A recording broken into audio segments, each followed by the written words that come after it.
Om Shri Gurubhyo Paramagurubhyo Srimadananda Tirtha Bhagavat Padacharyobhyo Namo Namaha Narayana Paripurna Gunarnavaya Visvodaya Stititolaya Niyati Prataya Jnana Prataya Vibhuda Sura Saukya Dukkha Satkaranaya Vidadaya Namo Namaste Yo Vipralimba Viparita Mati Prabodhan Vadan Narasya Kritavan Bhuvidatvavadam Sarvesvaro Haririti Pratipata Tam Anandatirtha Munivaryam Namami Pujjaya Rahavendraya Satya Dharmarataya Cha Pajatam Kalpavrakshaya Namatam Kamadhenave Sahana Vavatu Sahanau Bhunaktu Sahaviryam Karavavahaihi Tejasvinavadidamastu ma Vishvidavahaihi Om Shanti Shanti Shanti.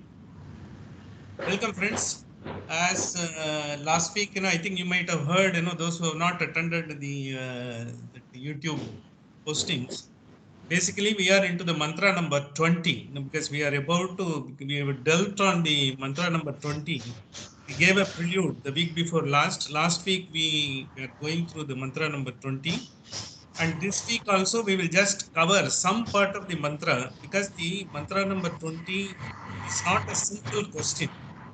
Though it appears to be a very simple question, we will just see how the entire. I think if you can mute your mic, I think some sound is coming. Maybe if you see, why how this mantra is getting through and all, because we will be completing the later part of the mantra, because it has got a lot of philosophical input into that. It covers all the philosophy almost in a sweep in this world.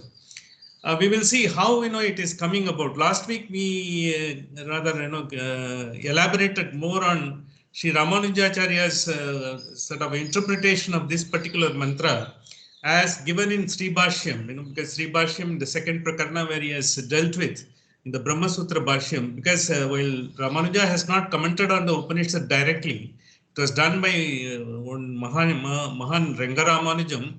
He has taken Upanishad Saram, he has dealt with in his Sri Bhashyam. That's where we taken. And we have also taken how this mantra denotes not on the dead, it is always on the Mukta Jivas. That's what we talked about. We will just give a recap, a brief recap, and we will also go into how the philosophically this mantra get into a bigger dimension. And because this is going, we will see, how this mantra is going to be dealt with by Yama. So this question has been asked by him. It appears to be a very simple question apparently, but it is going to take the entire Upanishad by storm as we go by this valley as well as the next valley. This mantra, what we have seen in mantra number 20, in your page 25, it is there. Yam yatvam prete vichiksa manushye asti iti eke. Because yatvam prete vichiksa manushye asti iti eke. See, when he says preta, prete asti iti eke doesn't have any meaning, because it's a dead body. But what it actually means, prete Prete Mrit Purusho Mukti au Manushya, because it is not only talking about the dead body, it is also talking about the Sushma Sarira. After death, what happens? All your organs get contracted, they all leave. When the Vayu leaves, Vayur Anilam Amritam Adedam Basmantam Sariram, when Vayu leaves, the Vayu is getting the power by the Brahman, which is nothing but Vishnu, who is residing in Vayu. He comes into the body. When Vayu leaves, he also leaves. But where they go? They go into the Sushma Sarira, subtle body. We have got a subtle body in which only we are supposed to be having all the chakras. When you are doing a chakra meditation and all, if you dissect the body, the dead body, you will not find any chakras. You will find only the anatomical parts. The chakra is supposed to be there in the Sushma Sarira, which is controlling that. Because the mind is also a disembodied mind. Brain is part of the body. Mind is not part of the body. When we say Chitta, Buddhi, Ahankara, they are all not part of the body. They are in the Stula Sarira. You have only brain. The brain has got the synaptic connections with all the brain cells. it goes on generating, because the pulse is going to that, the thoughts are generated by virtue of the thought. Because why the human beings are different in the sense, we are chetanas. We have got something called chetana. The chetana is there only in the subtle body. That is body, mind, and intellect. When we say the body, mind, and intellect, what is that? Because in the when we say mind, chitta, buddhi, hankara, all those things combined together, manas, all those things combined together is the mind. So the mind is the one which is disembodied. It is not part of the body. It is outside the body. It is activating it. So when the body goes, when it happens, as the power is being, when the vayu leaves, that is the energy leaves. Suppose you are having a load shedding, the power shutdown in your place. What happens? The inverter take over all the things, because whatever equipment you have connected, they only will work. They are being connected. So when it happens, then immediately whatever is having a sort of, they have got own protocol is there, safety mechanism. So because the heart will be protected to some extent so that, it can function a little bit and all. And likewise, all of your digestion, because slowly one after the other will come down. So when it comes down, finally, the entire thing, they leave the body because the vayu is the captain. And we will see in Sarprashna Upanishad, in all the 16, because the elements which are into the body, which is making it functions, like because we have got 5 karmendriyas, 5 pranendriyas, and 5 jnanendriyas, all the 5, when they all leave, vayu is the chief. When the chief leaves, everyone leaves, one after the other. That process takes place. So when it goes, they all get into the Sushma Sarira. When Sushma Sarira is there, and we said, because when the entire, the Brahman, he is residing in the heart. When we say in the heart, he is residing in the, not in the anatomical heart, he is in the heart of the Sushma Sarira. Through that only he makes this body to function. When vayu leaves, he still resides in the Sushma Sarira. So when the Sushma Sarira is there, he is still there even when you get a mukti. When you get a mukti, when you don't have any desires left, when you have exhausted all your desires, then only you get the mukti. Otherwise, you still have to take birth because you have got unfulfilled desires and vasanas. When you have to take the birth, what happens? Then, you will have to take a body. We will see in the Valli number 5 of second part of this Upanishad, how, this some of the souls, they go towards another body. When they go towards another body, because you've got unfulfilled desires to be fulfilled, because you are attached to someone, or you are attached to some place, you are having some sort of a passion, which you thought, you are not having an opportunity in this life to fulfill. You wanted to be an architect, but you became some sort of accountant somewhere and all. So you couldn't, because if you have that lingering thought and all those things finally take you to next body. But it is not always possible that you take the next body.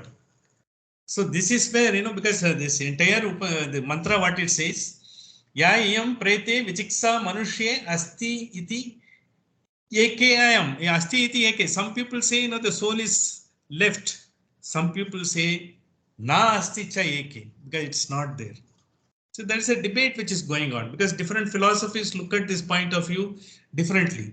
So if it is there, and even when say manushya, one word is used, iyam prete vichiksa manushya in the sense it is not the simple body as it is. When we say manusmriti, manu and all, it is based on manas. Well, like Narada is supposed to be a manasika putra of Brahma. He is supposed to be a putra of Brahma. He is a son of Brahma, manasika putra. Sanat Kumara, Narada and all, they are all manasika putras. Because they have been created for the purpose of creating this chetana, this intellect, mind, and jnana, everything it has been created by them. Like Manu, when we talk about Manu, because most discussed subject in Manusmriti, Varna, and all those things. Manu is nothing but a creation of Manu by Brahma from the Manas. So from the Manu is the highest intellect, the point who can get the highest intellect, he is the Manu. From there we have all descendants. That is why we call Manushya. We have come in the lineage of Manu, that's why we call Manusmriti is whatever, this body with the Chetana can do, because which are all the not one, we are all sentients, we are all Chetana, we have got. Insentients are like the plants, animals, and others, because other even stones and all those things, they don't have any chetna. So they don't have any chetna and they are not part of the Manu. Manu is, we are the one who is having chetna. We are supposed to be for having the chetna, the particular quality. We have got it after such a so many births. Durlabham Manushya Janmana. Aridaridu monitorai Pirathalaridhu, in the sense, we have gone through that 84 lakh species. We have gone through, because even when a species, we could have been something, we could have been horse, we could have been donkey. That's why when Acharya used to say, if someone tells you, in Tamil cinema also, they are all sort of interacting with these names and all. Don't mistake it. We might have been in one of the birds like that. We have evolved. We have come out. Finally, we have come to that. When we come to that great, because this is where, now we will have to find. We have been given an opportunity to get the highest knowledge possible by which the Manu, for which the Manu has been created. The Manu has been created, there should be a Chetna in this world, who can dwell upon the highest knowledge and which can go through that. And based on that, other sentient, insentient objects can also live in a balance. The world will be a wonderful place. This is what, we have been created. And that is how, this entire Manusmriti, everything has come. And when it has with that Manushya, when we say, it is not simply the body, because since we have come in the lineage of Manu, we are supposed to be the Chetna. So since we are Chetna, we are having the same qualities as Manu, and we have got a bounden duty to maintain the Manu Dharma.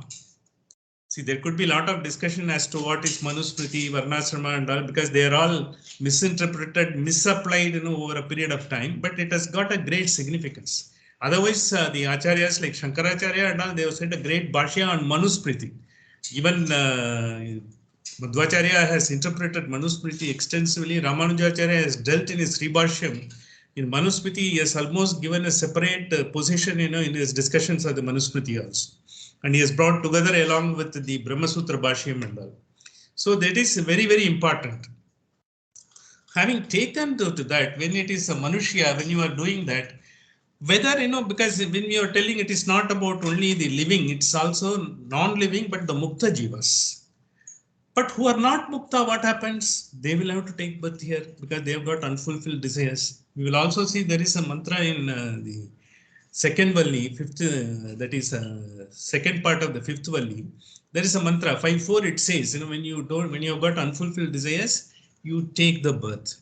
When you take the birth, how you are taking the birth? You are taking the birth either as a human being or depending upon your karmas, vasanas, unfulfilled desires, you may take the birth of an animal or you may take the birth of a plant. These are all the questions. This is only the one who have no desires left and who are eligible to get the redemption, who was Paramapadam, who are eligible to go there. It is only talking about that. This is what last week also explained based on the Madhvacharya's Bhashya, and Ramanujacharya has extensively dealt in Sri Bhashyam. Last week we have dealt with it, if you remember that. So Ramanujacharya and Madhvacharya has taken ஒரு நிமிஷமா எங்க அம்மா வந்திருக்கான்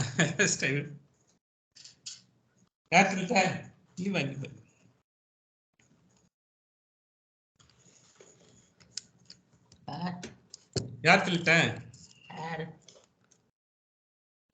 கேசவன் கேசவன் கேசவன் கேட்டுவா எப்பந்த தாத்தா வயாச்சு வயசுக்கு குழந்தை மகாலட்சுமி ಹೆಣ್ಣು ಕೂಸು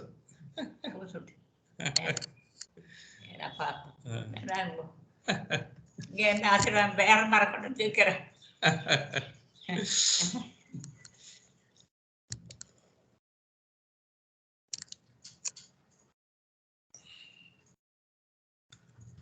So she comes for taking the tirtha, that's why that's waited for that.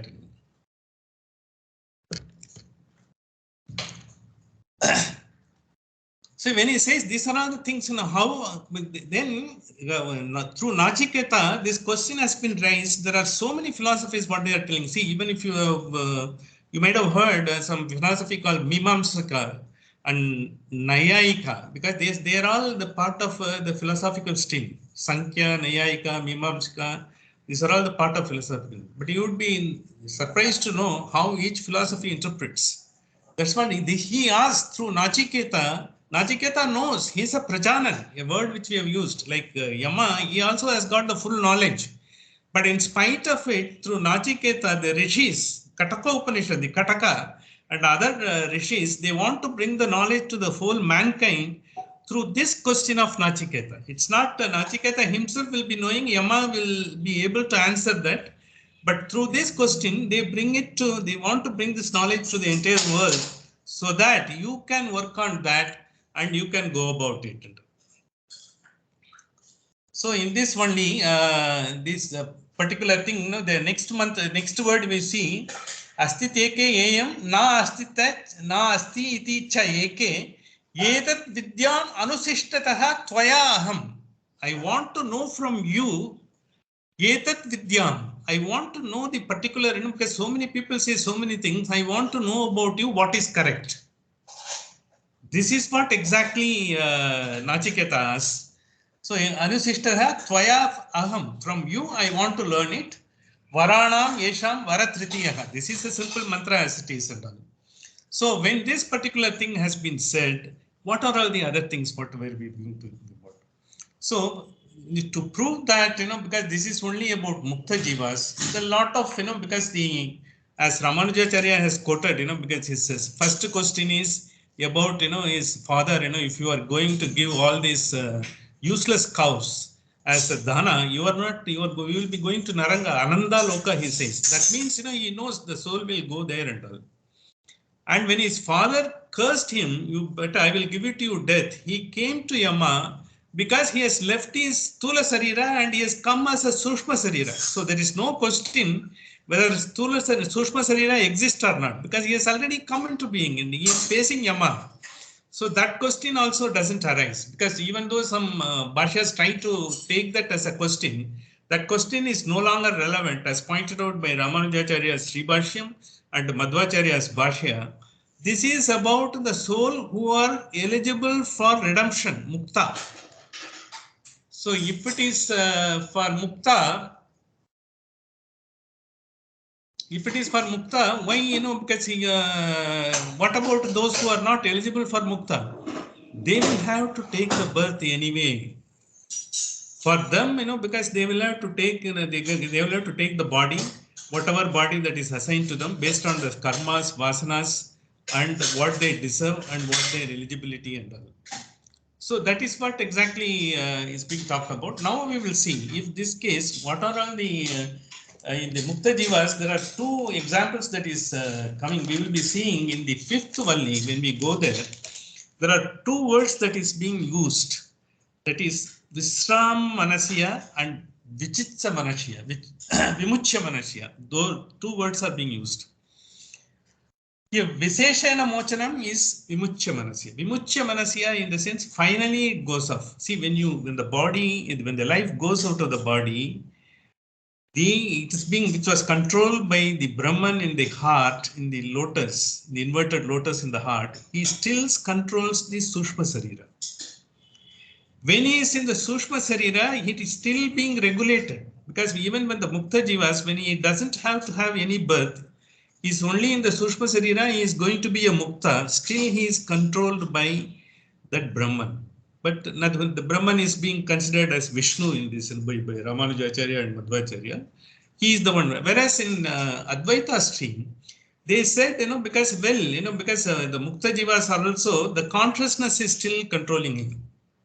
It is not Vishnu as it is, because for that, there is a sort of insurmountable evidence is there, which is being taken from the Shruti as well as because as we will see in the fifth valley when we go there, Visramsa Manam, Vimuchya Manam, two things. Visramsa Manam is Visramsa in the sense, Visram in the sense, if you normally see it is taking rest. Visram, Visram Manam means when the body takes the rest. It has worked all along.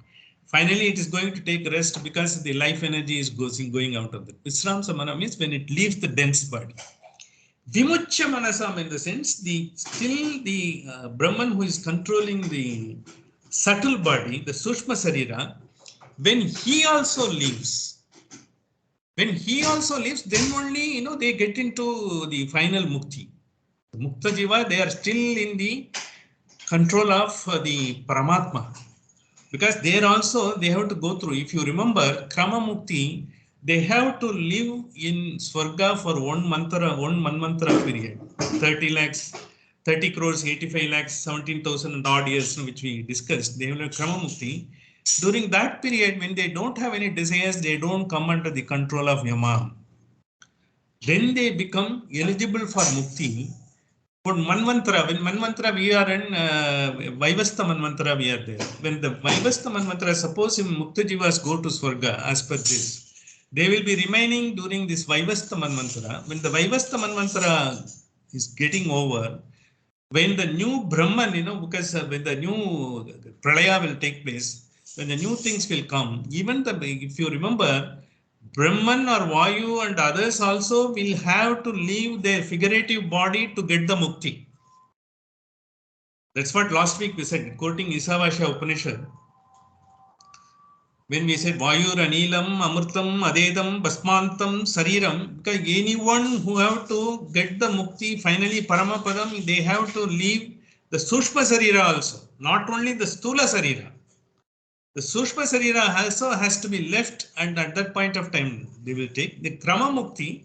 Normally, once you have gone through the life and you have got the Krama Mukti and you got you are eligible for redemption, you stay for a one mantra period. Afterwards, you go to the Paramapadam. There is a lot of description. There is a Viraj Nadi is there. You will be taken over there and all those things. These are all figurative things.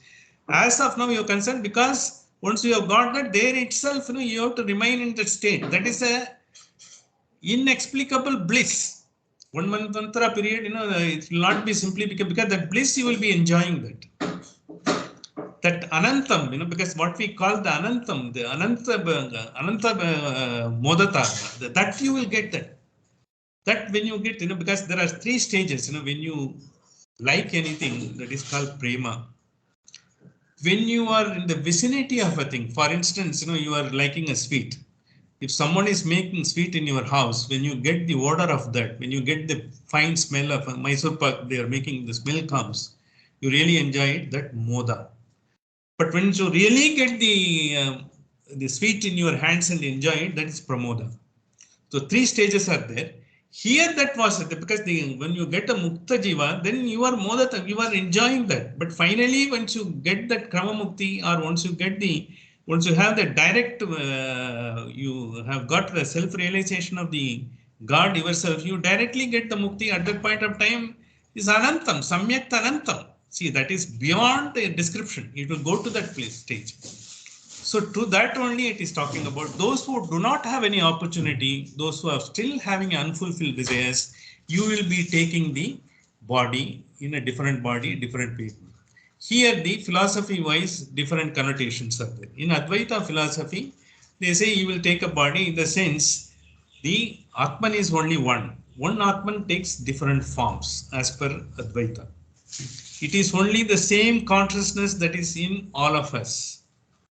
And as per Advaita, and once you realize you are the same consciousness, you don't think anyone else is different from you. You are the same as that person. So you are not going to be sort of consider him to be different from you or trying to have raga, dvesha and all those things. You are not going to have it. So then what happens? That is why, Ramana Maharishi very beautifully explained. So when they say, because if someone is sort of had done so many things, wrong to you, how can you have still some goodwill towards him? He said, who is that someone? In Advaita philosophy, you are the same. You are nothing but the same consciousness, same soul. But because of your vasanas, you are having a upadhi, this body. Once you have the knowledge, you are the one same soul, which has been created, and you have been sort of residing. The same soul is consciousness is residing in you.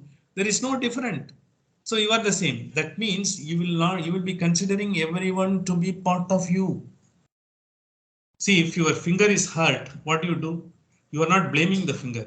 You are applying some ointment and you are not telling, because your teeth has cut your finger. You will not be punishing your teeth because teeth is part of you and finger is also part of you. So you think it's only by mistake I have done it and all. So in the world also in Advaita, it is something, very difficult to imagine and understand the philosophy. It is what they say, because when you say, the world is, everyone is same, because you are, the source is same, but you are only having a different body and you consider everyone to be part of you, you will not be having any sort of a ill will or goodwill or anything with, you will be treating everyone to be equal. Oneness. That is why there is no secondment. Advaita doesn't mean non-duality. It says no secondment. There is one soul, one Atman. I am eva Atma, because that is what Aham Brahmasmi, when it say one Atma, it is there everywhere. That is philosophical interpretation. Philosophy is it's a construct to understand the Veda, Upanishad and scriptures. It is the route taken by each acharyas. So when it comes to, then what happens, this is what Ramana Maharshi did. What happens when someone does? See, there was one incident in Ramana Maharshi's life. He had a personal doctor who was attending on him. He was so sincere, even when his wife was ill, he was not aware he was attending on Ramana Maharshi and his Sishyas in the ashram. And in his house, because people were worried, he's a doctor. He's a doctor from Andhra Pradesh, but he is attending to them. So they wanted to send a message, but Ramana Maharshi could get, because, this man is spending in the time, whereas his wife is having a serious problem. And all. So he asked him, because on some errands, I think, now you should go there and maybe bring something from your house and send him there. And all. So that, he can go and see that and all. So he went and attended and all. And he attended, and as soon as he completed and gave her anything, he came back again. Because he was so sort of devoted to Ramana Maharshi and the Ramana Ashram, he was not willing to give. So then after some time, because when this happened, his wife got cured, because she also understood. Her husband would not have come. He's so much of a workaholic, because only Ramana Maharshi must have sent him there and all. So having come from there, and then she was in her dreams, Ramana Maharshi came, and it seems, and she said, he is coming and meeting you every day. I don't have any opportunity to come and meet. Someday, you give me your grace so that one day I will come and meet you also. Have your grace and darshan. You should give me that blessings also. That's what she said.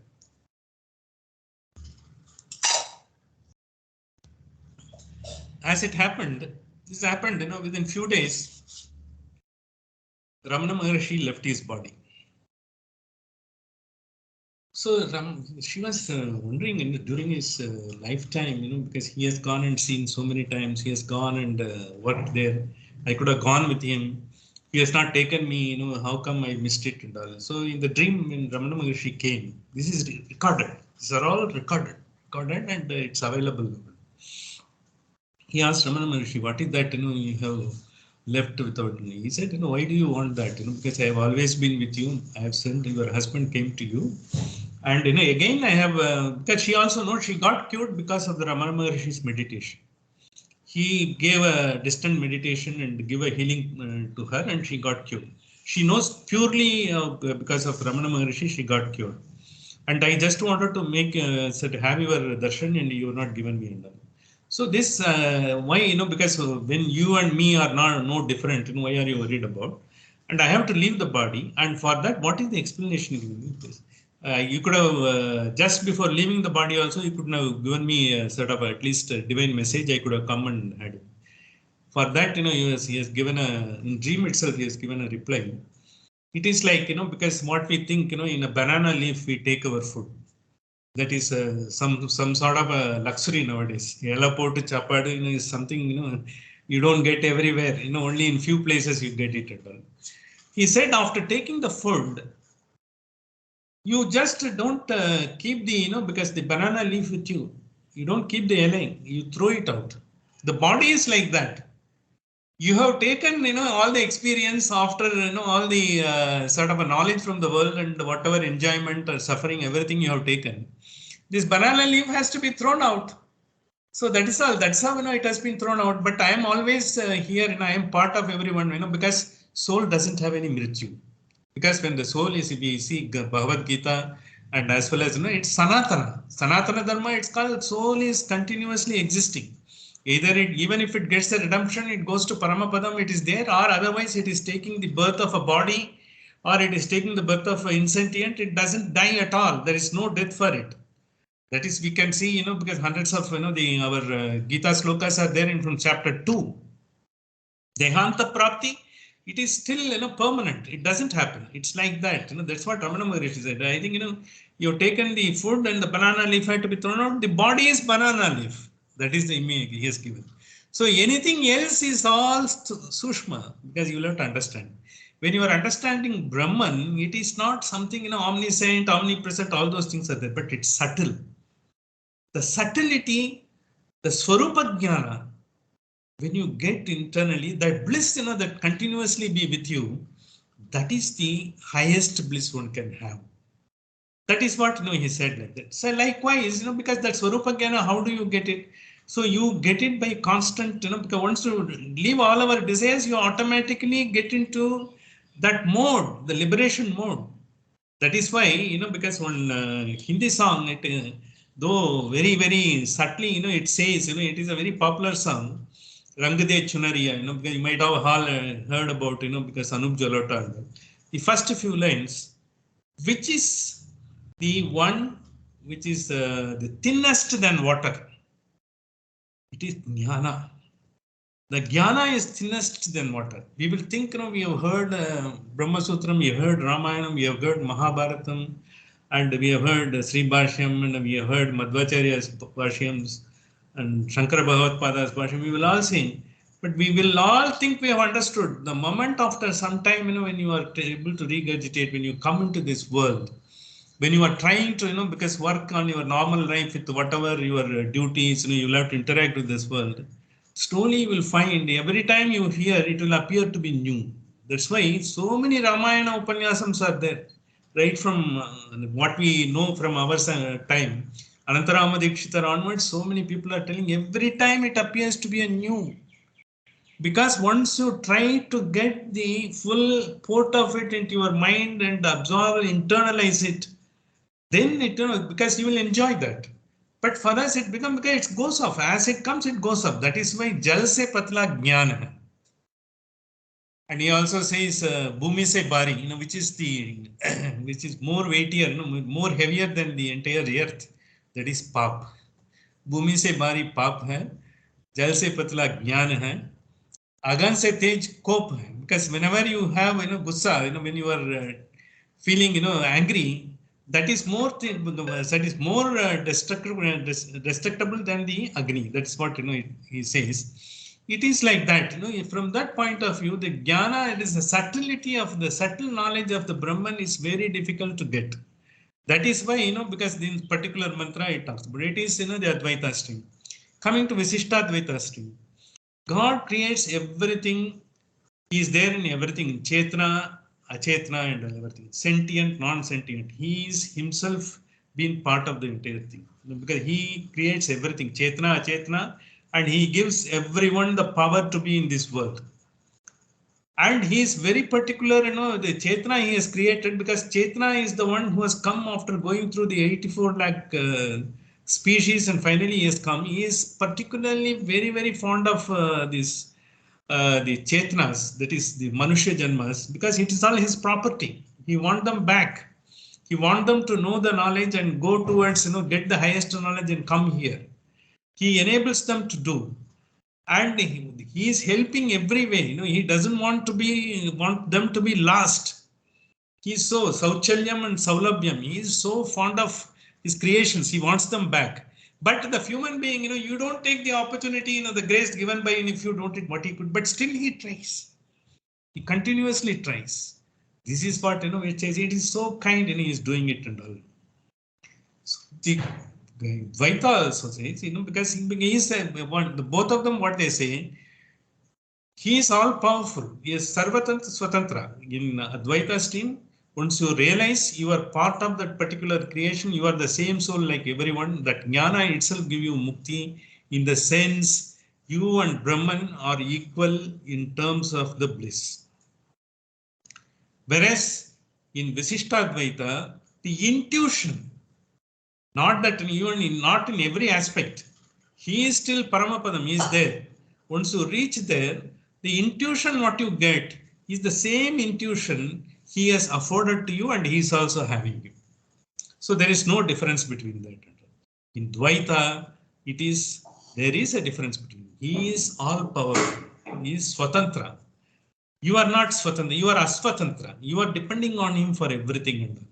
But as a Mukta Jiva, when you go there, you have the bliss. And once you have the bliss, and slowly, because the level of bliss is much more than what you have imagined. As you go, because when you Krama Mukti also, when you get it, your bliss is, in his Swarupa Ananda once you get it. Because you cannot become, he is all powerful, all he is blemishless, everything and all. The same thing is also said by the Ramanujacharya. He is also blemishless. But since he has created, because he is so fond of his creation, it is his property. He wants them.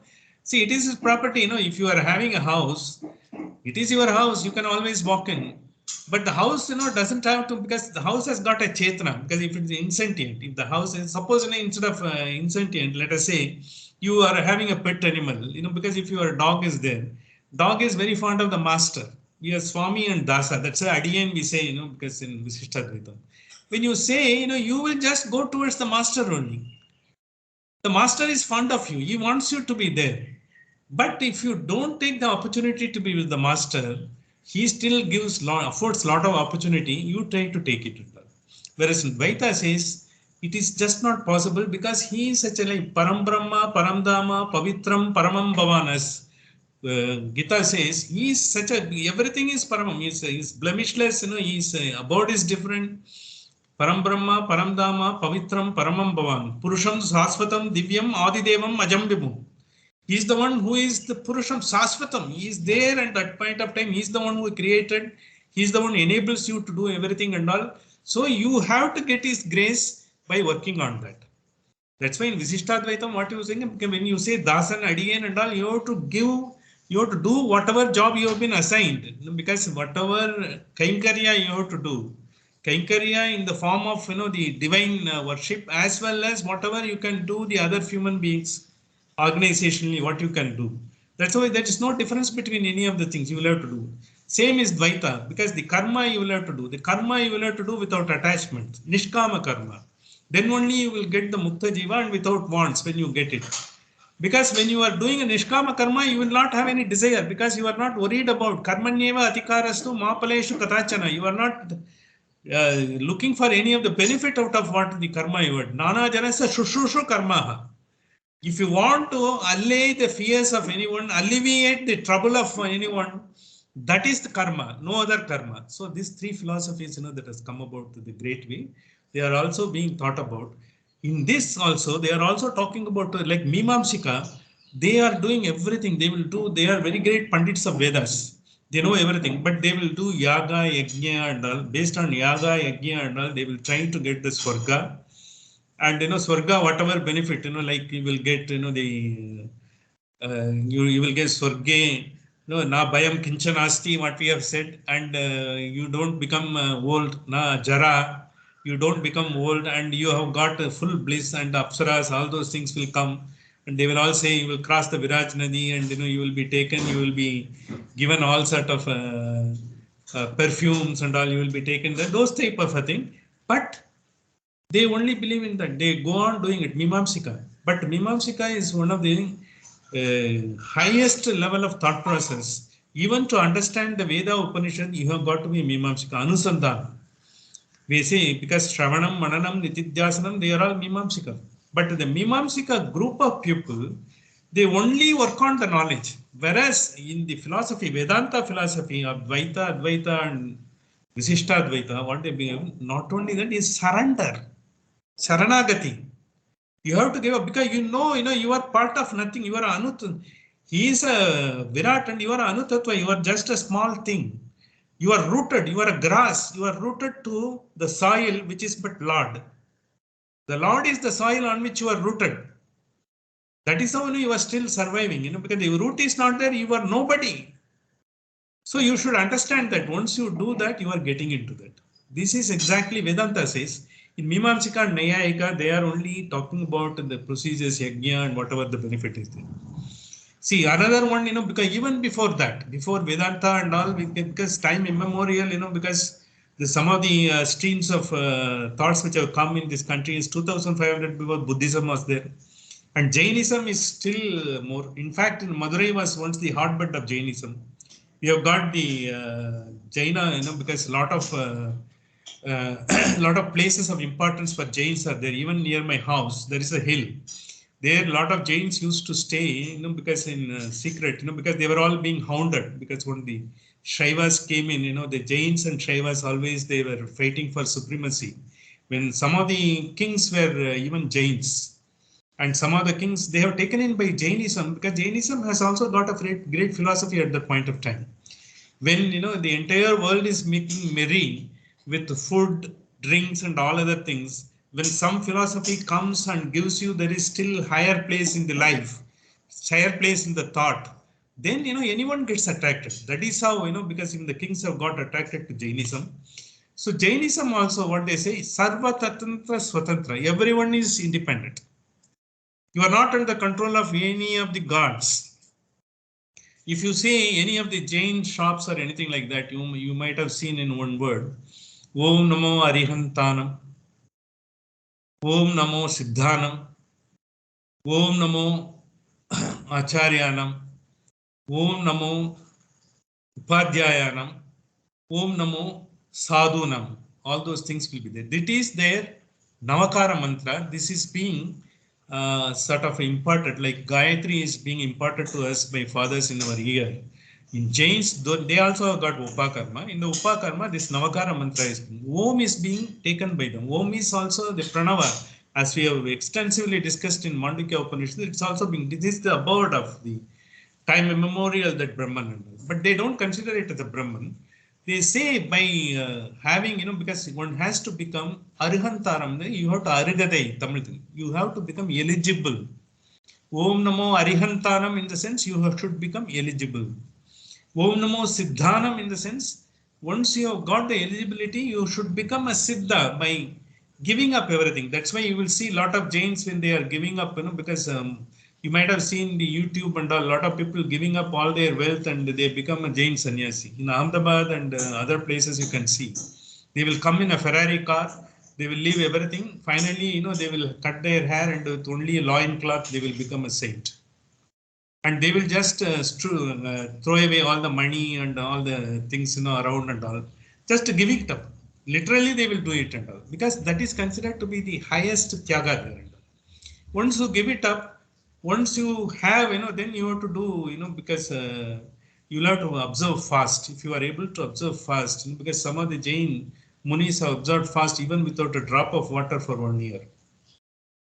Even some of the children, because my daughter was studying in Bombay, her classmates, used to observe fast for 7 days. And after the seventh day, everyone will go and, sort of give pranams to the child. Because that is their way of, because self-control, they used to have it. In their belief, once you do all this self-belief, that 7 births doesn't take place and you become a mukta. So once you become a mukta, because first you have to become Arihantanam, you have to become eligible. Om Namo Arihantanam, Om Namo Siddhanam. Then you become, before that, before being, after being an Arihanta, then you have to become an Acharya. So for Acharya before Siddha. And before Acharya, you have to be a Upadhyaya, because you should be able to understand and give sort of everyone to bring this path of knowledge, giving up all the comforts. And Om Leves, because the entire world loves sadhunam, sarva sadhunam, because you should become a sadhu.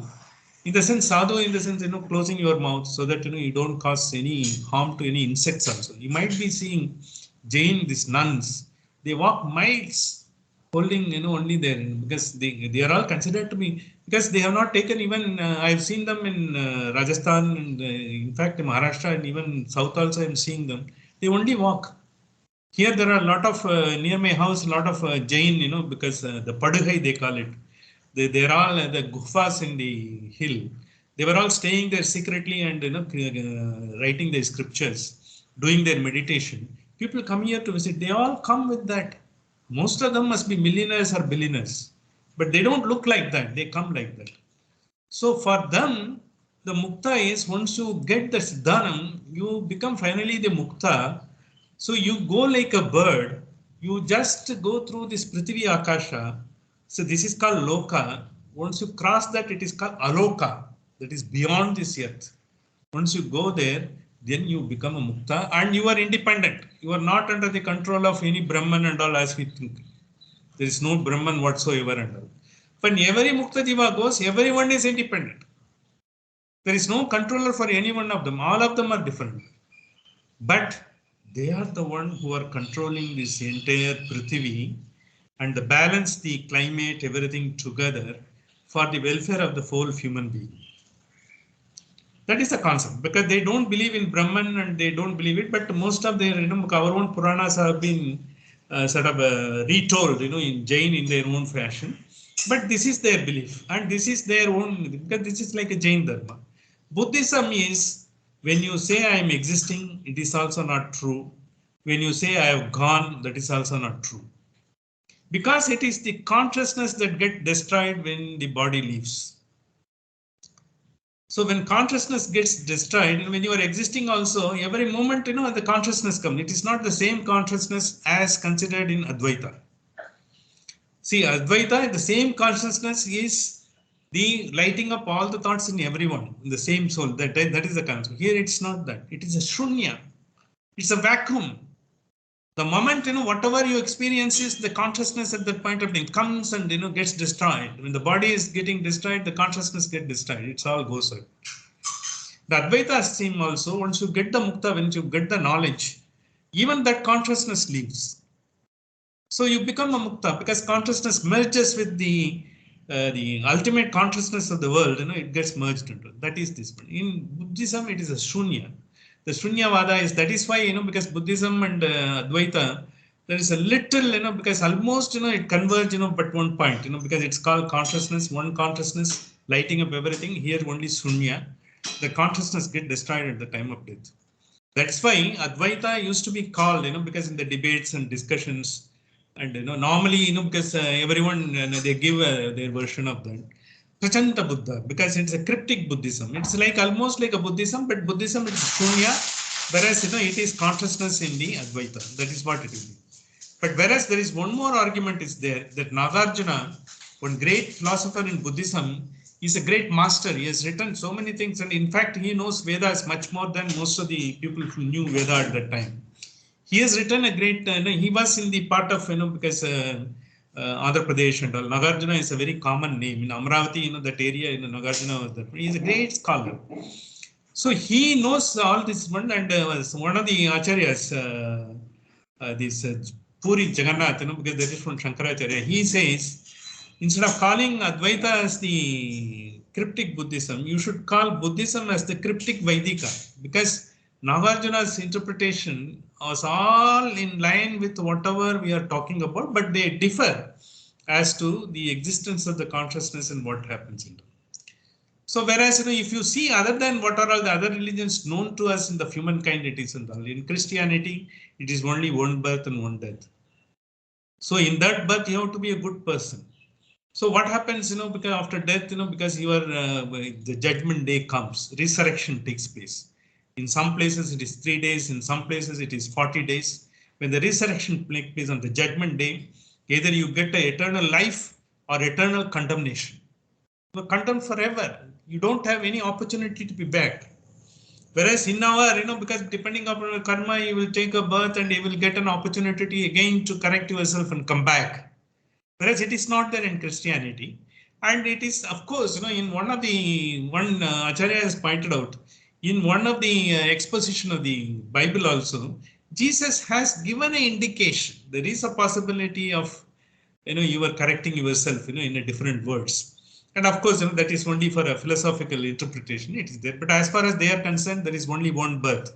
That is why Christians, they want to be good in this life. It's most of them who are devout Christians. You will find them, because they will be is sort of a more abiding to the moral values than others if they really believe in religion. You can find a lot of Christians around, because they are still maintain that. You will find they are beyond the normal behavior pattern of it and all.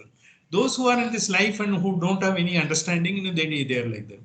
In Judaism, because they say, the God has not revealed, Abraham has not revealed the immortality of the soul. They know soul goes, but whether it is immortal or it is not existing, they don't know. It has not been revealed to them. So they stop at that. Judaism, which is called Jews. And the Parsis, they have got the Tower of Silence. The Tower of Silence in Dongarwadi is there in Bombay. There is a place, that body is being kept. The kept being all the bodies, they are all being, some sort of a carousel, the carousel as you will be seeing, it is like that. Kept, and it is left to the vultures to be eaten. So now they have got a big problem. There are not so many vultures in Bombay. They have all extinguished, because they have all slowly extinct. They have become extinct because of the climate and other things.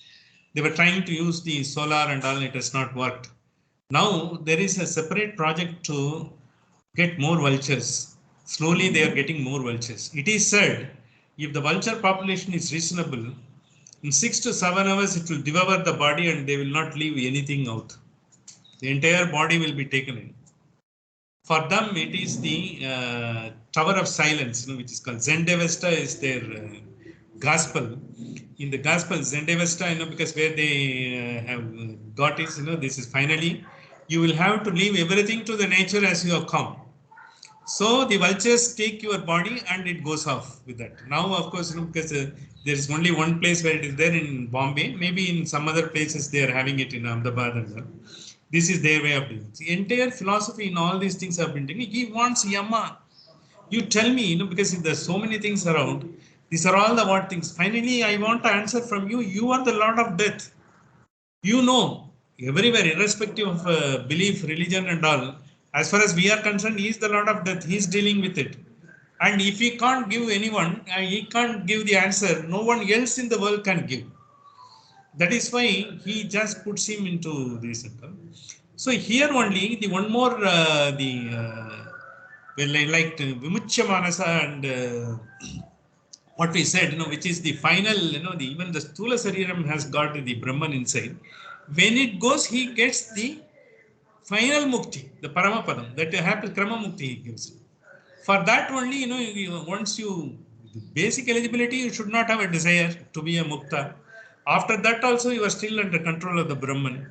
So once you complete it, once you have the knowledge, of the entire, the subtle knowledge of the Brahman inside you, and all, you get the mukti, Krama Mukti, because if it is a Krama Mukti, you will have to live in the Swarga for one manmatra, where Yama doesn't have any control. Once you are a mukta, if you are not a mukta, Yama has got every control on you. And if you go to that entire our Garuda Puranam, it will all say, what are all the things happen and all. Here I will just try to, before concluding, I will just try to bring certain cobwebs of our thought and all. So if it is so, Sthula Sariram takes place and there is nothing left and all. And we are doing, it's going to take place and it takes place into the next body. And even the body, the person comes to know just nanoseconds before his departure.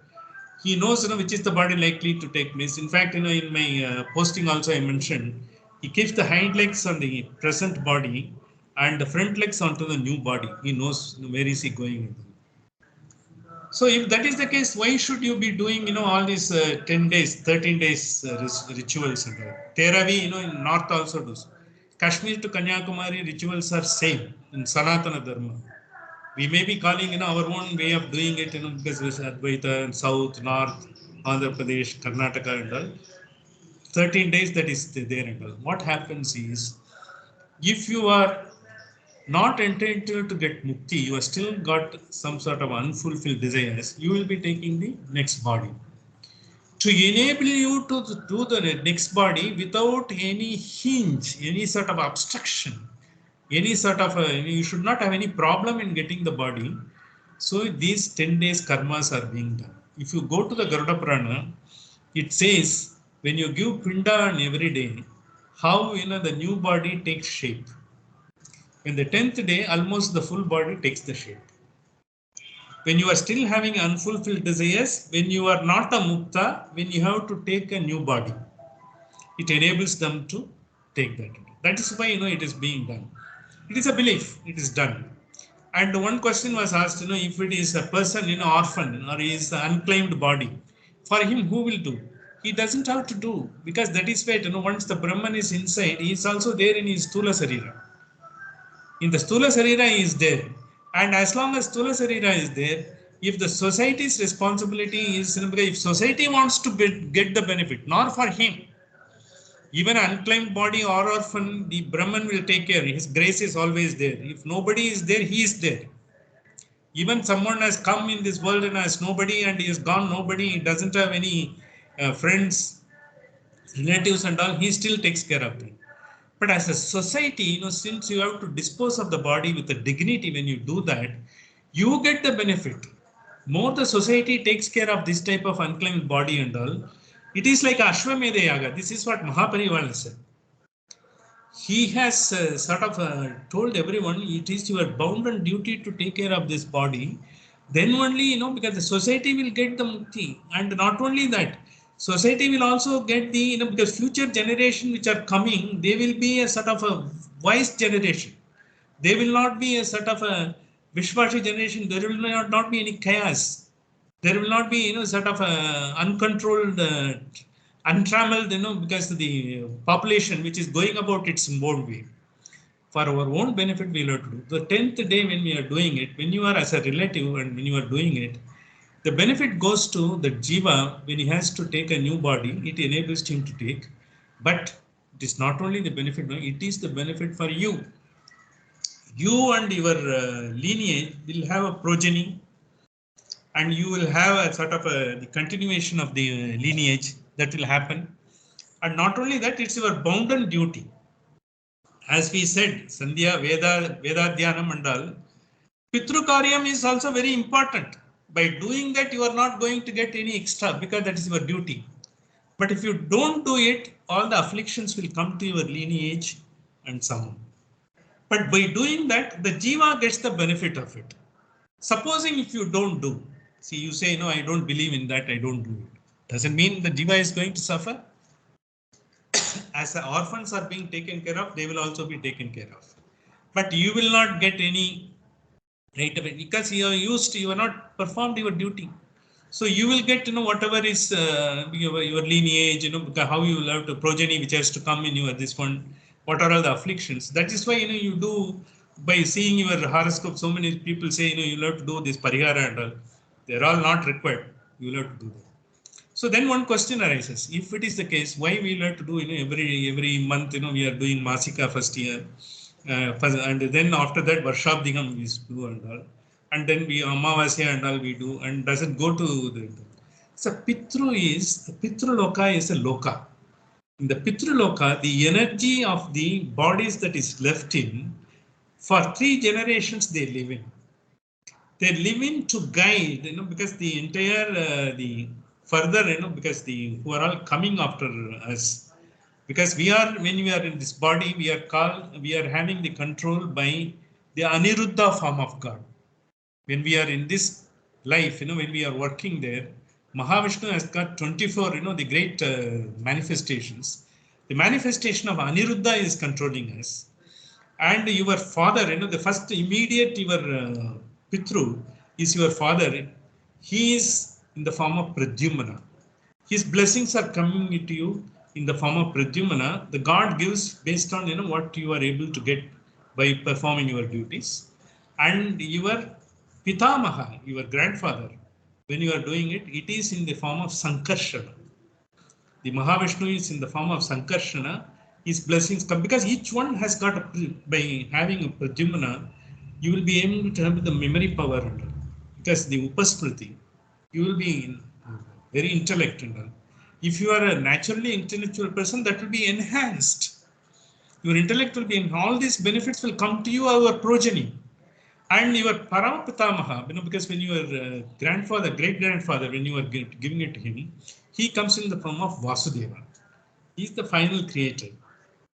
When he created his Vasarupam, Pradyumna, and it is Rudra Rupa, Sankarshana, because Rudra Rupa is also beneficial. During the day, whenever you are doing, it is the 12 Rudras they are controlling, 11 Rudras they are controlling you. And towards the evening, when you are doing your Sandhya Vandanam and all, then that Adityas they are controlling, 12 Adityas they are controlling. So they are, because Aditya Rupam, because when your grandfather is Aditya Rupam Vasudeva. Vasudevam is the Adi Vasudeva, who is the creator. Even Tirupati, Venkatachalapati, when Kalyana Utsavam takes place, his father is being called as the Adi Vasudeva. He's a Varaga Kshetra is there. Varaga Kshetram is the Tirupati. Adi, because he is giving that. These are all the sort of a benefit we get by doing that. And when we do that in Pitruloka, and this energy is there and it is giving you all the qualities and what is required for you to your own progress as well as your own lineage's progress. It is only for us. Pitru Karyam is, as we said, Vriksha, we will have to do that.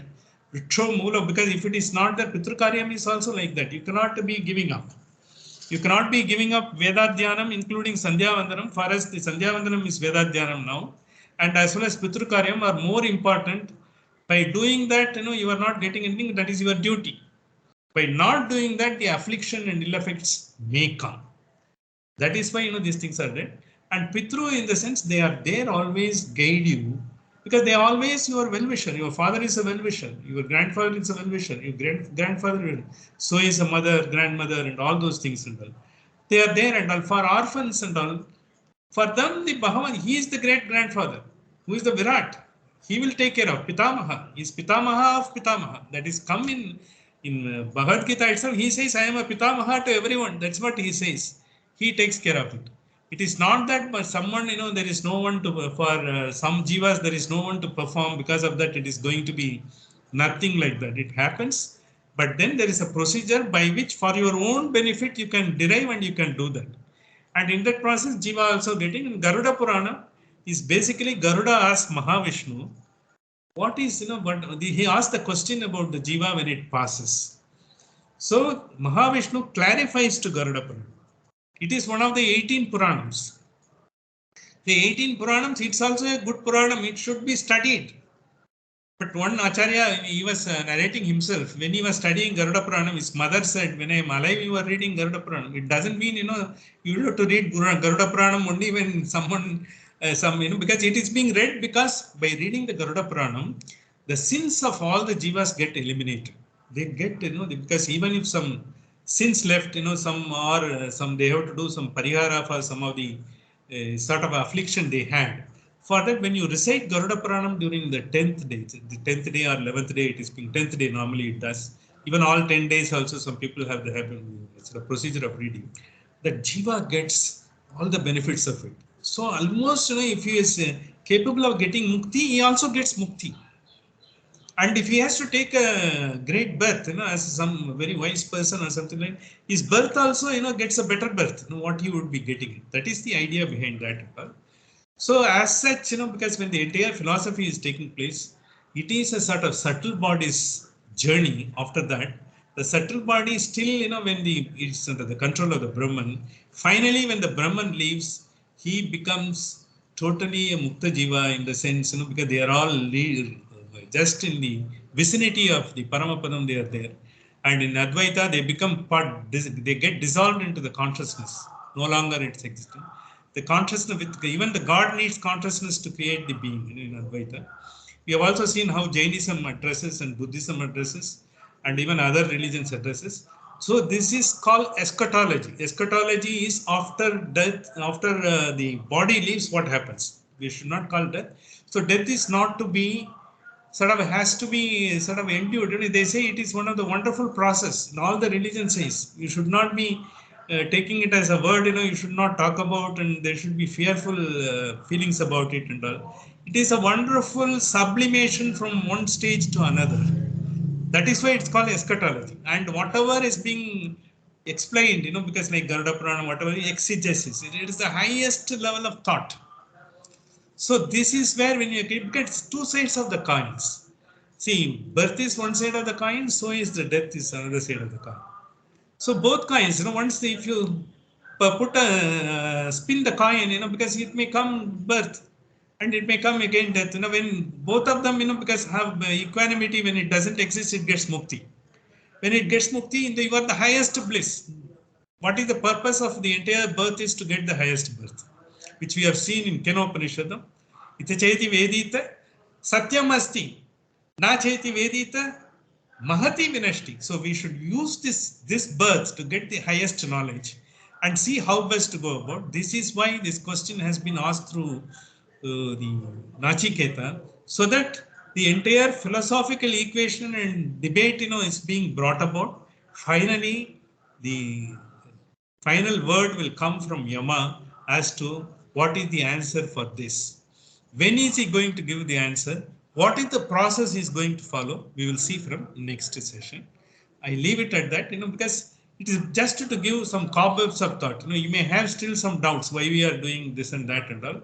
I suggest, you give me the questions, as well as we'll also see that, and even otherwise during the discussion we can take place, because our philosophy has gone into the highest, because no scripture in the world has dealt with the post-life syndrome like the Sanatana Dharma has seen, because the life itself has been defined.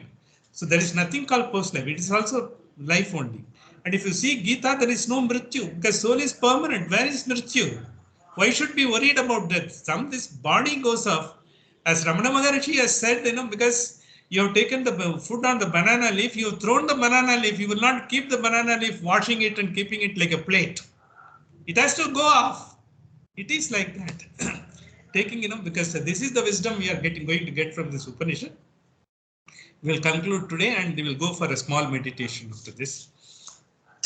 Sahana vavatu, sahanau bhunaktu, sahaviryam karavavahaihi,